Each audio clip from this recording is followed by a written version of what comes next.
Hi everyone, today I'm going to be talking to you about cleansers and toners. So this is a part of my videos which I'm doing to tell our viewers about the different kinds of skincare products that are available, as well as beauty products that are available, and just a little bit of information on how to use them. So the products that I'm going to show you are aimed at people who have our skin tone. So by our skin tone, I mean have an olive complexion. So I'm not very white and I'm not very dark. I'm a very, I guess you could say, a very typical Pakistani skin tone. So in the first video, I talked about the Becca Backlight Primer and the Becca Champagne Pop Shimmering Pressed Powder. I did forget to mention in the video that these two products don't have to be used with foundation. I'm not a big foundation user. To be perfectly honest, I've tried hundreds of different types and I have yet to come across one which makes my skin look nicer as opposed to without. So as far as foundation is concerned, I've tried every brand. I've tried cheap brands, I've tried expensive brands, I've tried putting everything underneath, I've tried putting everything on top. But as far as my personal preference goes, I don't like applying foundation on my face. So if I'm ever going out, no matter how big a party it is, I don't apply foundation because I feel my skin naturally looks a lot better. In today's world, there is this concept that when you go out, you have to wear foundation because without foundation, you're not going to look like you're ready. But I don't agree with that concept. I think if you have beautiful skin, you should go without. There's no reason for you to dull your shine, I guess you could say, because that's what the rest of the world is doing. The only time I've ever worn foundation publicly was for my wedding, and the second time was for my brother's wedding. So this I have been wearing on its own. After I cleanse and I tone and I moisturize, I apply this. And this also doesn't need to be applied with foundation. This can just go straight onto your skin. People will say that things look better on foundation, but I find things look better without foundation for me. But back to the cleansers and toners. A cleanser is basically a face wash or a face soap. The difference between a cleanser and a bar of soap is a cleanser is generally more gentle on your skin than a bar of soap. The two that I've got here are the Dermalogica Dermal Clay Cleanser as well as the Cosmedics Gentle Antioxidant Cleanser. I don't use either of these. My brother uses this one, my younger brother, and my mum uses this one. The reason I don't use any of these is because at the moment I'm using my It's Simply Beautiful face wash, so I'm just going to stick with that. It's very important to start off with a decent face wash. Face wash basically cleans your face, but you don't want to overdo it. For example, when you clean your clothes, you don't want to bleach them every single time you put them in the washing machine. You want to have a soap that's gentle enough to get rid of all the dirt, but you don't want to damage the material either. So that's basically how a face wash works against your skin. This was recommended to my brother quite a few years ago because he had acne. The reason they recommended the Dermal Clay Cleanser is because he had oily skin. So clay is said to be really good for oily skin because it doesn't dry out your skin, but it cleans it.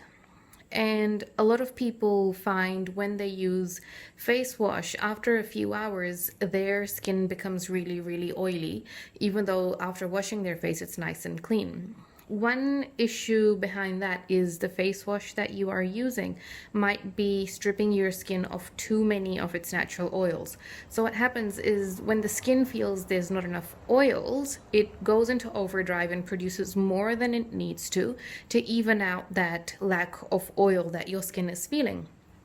So what it does is it produces too much, and that way you end up with too much oil on your skin.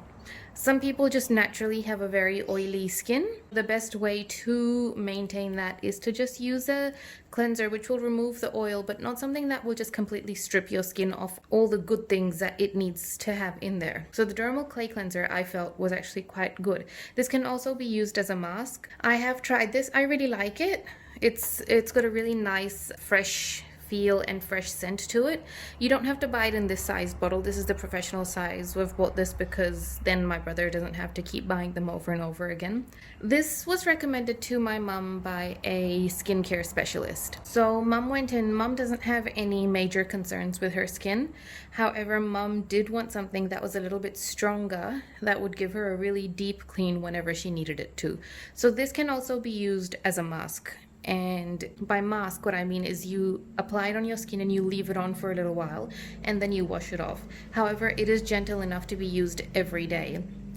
I was told that if I want to use this, I can, but it's not something I should use every day because my skin is quite sensitive.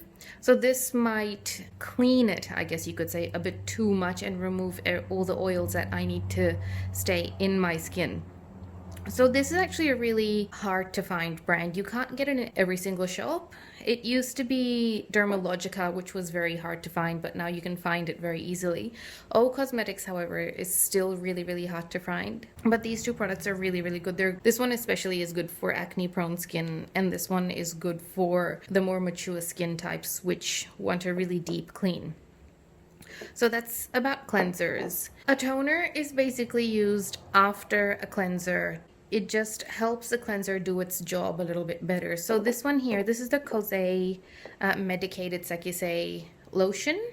It's a toner, but it's called a lotion. The reason it's called a lotion is because it has some moisturizing properties in it as well.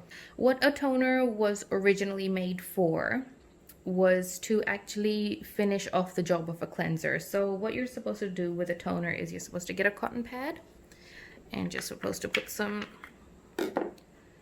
on the cotton pad, and then you're meant to wipe your skin, and that basically removes all the excess impurities and any sort of residue that's left behind, so that when you apply your moisturizer, you're applying it to clean skin. However, a lot of toners are now turning into lotion, and that's because people are finding that it's good to have a little bit of excess moisture in your toner so that it prepares your skin for the application of your serum and your moisturizer. This is the toner I've been using for the last, I think it's 6 to 7 years. My habit is to go and buy something new every few months, but this is something I've never wanted to replace. This is something I've been using every single day for the last 7 years. And I love it because it makes my skin feel and look really, really nice and smooth. And since I've been using the Simply Beautiful face wash, I find my skin has a really natural, beautiful glow to it as well. And I suspect this, in conjunction with the face wash, is actually making my skin look really, really nice. So I'm actually really happy with it. So this is just my toned skin here. You can see that even on its own, it's got a nice glow to it. This toner is a multi-active spray-on toner. What the toner also does, it just gives your skin a bit of a boost and prepares it for the application of a serum or a moisturizer. So sometimes when you wash your face, it feels really squeaky clean. After your toner, you'll notice that it feels a little bit softer than it would otherwise with just the face wash. Some people don't use toner. It's not something everybody has to use. So the face wash that I'm using at the moment, the Simply Beautiful face wash, that also has made my skin less oily. I used to previously use the Kose face wash, but I did find that was quite strong, and I also had that same issue where straight after washing your face, it's nice and clean, but then a few hours later you get a little bit oily around the T-zone. I don't think this is good for people who have acne-prone skin. I have been told that this one can cause breakouts, but I haven't found anything like that. This is a spray, so after you wash your face and you just spray this on, you don't need to wipe this. And if you want, you can just rub it into your skin. It's got a really nice sweet scent too. As I've said in my other video, you don't have to buy these exact products, but these are the ones that we have tried and tested. I've tried all of these. I think they're all really, really good. So if you can get your hands on these, I think it's a really good place to start, especially with the Dermalogica Dermal Clay Cleanser. You can also get Clean and Clear and Clearasil. I've tried all those brands. I don't see anything too wrong in them. The only issue is it does dry out your skin a lot, which is something I found. The Dermal Clay Cleanser does not do that. The O Cosmetics Gentle Antioxidant Cleanser also does not do that. You don't feel like your skin gets really, really dry after, and then all of a sudden you're really, really oily halfway through the day. I hope you enjoyed watching this talk. Let me know what you think. If you have any questions, feel free to ask. And thanks for watching.